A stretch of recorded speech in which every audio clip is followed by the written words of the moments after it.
Another aspect of this that the left won't mention is that this attacker was a 17-year-old and he used a handgun. In the state of Maryland, it is illegal not only to purchase but to possess a handgun until you are 21 years old. That is part of what the left has been pushing, part of the gun control measures that they want enacted after Parkland to raise that minimum wage all the way to 21, which, in my opinion, denies 18, 19, 20-year-old law-abiding Americans their right to bear arms here. This 17-year-old, we don't know how, we don't know where, we don't know those details yet. Regardless, it was against the law for him to have that gun, given his age, and he did anyway. Oh, that's exactly right. It sort of underscores this idea as we go through these analyses and try to figure out exactly what policies work and what policies don't work and what might actually prevent these shootings from down the road. The reality is that what we're seeing here is that these age restrictions are essentially meaningless if someone has the wherewithal to get their hands on a firearm. Now, we're going to find out where it was from. We're going to find out who irresponsibly gave it to this kid, or if he just stole it from somebody. That's a real possibility.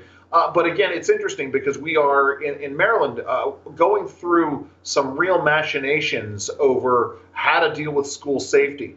And Governor Hogan, who spoke at the press conference this afternoon, was really challenging the Democrat-controlled legislature to act in terms of dealing with sensible policies. One of which is the idea of having armed officers. I mean, Baltimore City is plagued with gun violence in schools. None of the resource officers, none of the police officers are allowed to carry firearms on campus, which is insanity. It is. It's ridiculous. I mean, if ever there was an example that we needed after Parkland, as if Parkland wasn't enough in and of itself, that we need armed school resource officers, armed, trained professionals on high school campuses to keep children safe while they're at school. This is certainly an example of that. Andrew, listen, liberals are going to use this too, though, to say school shootings are a growing epidemic. That's what they like to tell people. They like to say, we've had this number of school shootings this year already. This is something that's happening on a constant basis here. A very interesting analysis from a professor at Northeastern University. His name is James Allen Fox. He's a professor of criminology, actually, who's been studying mass murder since the 1980s. He says that schools are safer now than they have been in previous decades in two different ways. The first way he says multiple victim shootings in general are on the rise in our country, but that is not the case in schools. He says there is an average about one multiple victim shooting in a school per year in a country that has more than 100,000 schools.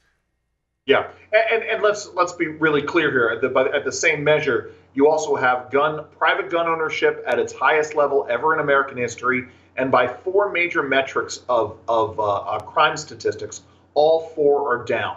Whether it's murder, whether it's violent acts committed, whether it's handguns used or guns used in the commission of a crime, all of those things are down.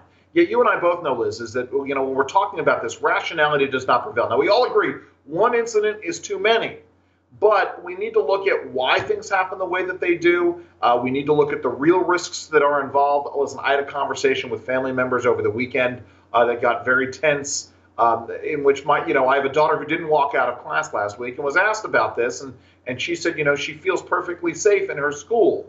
And the irrationality that sort of leads on these things, this is what can have devastating impacts for so many people. The one thing we want to make it really clear is we want to make sure our schools are not targets of opportunity. Right. And we seem to be moving in that direction. Right. We need to make sure that they're not soft targets. That's why we need to abolish the gun-free zones and put armed security guards in schools, because then these maniacs who wish to harm people won't pick schools as the place that they will go to wage these attacks.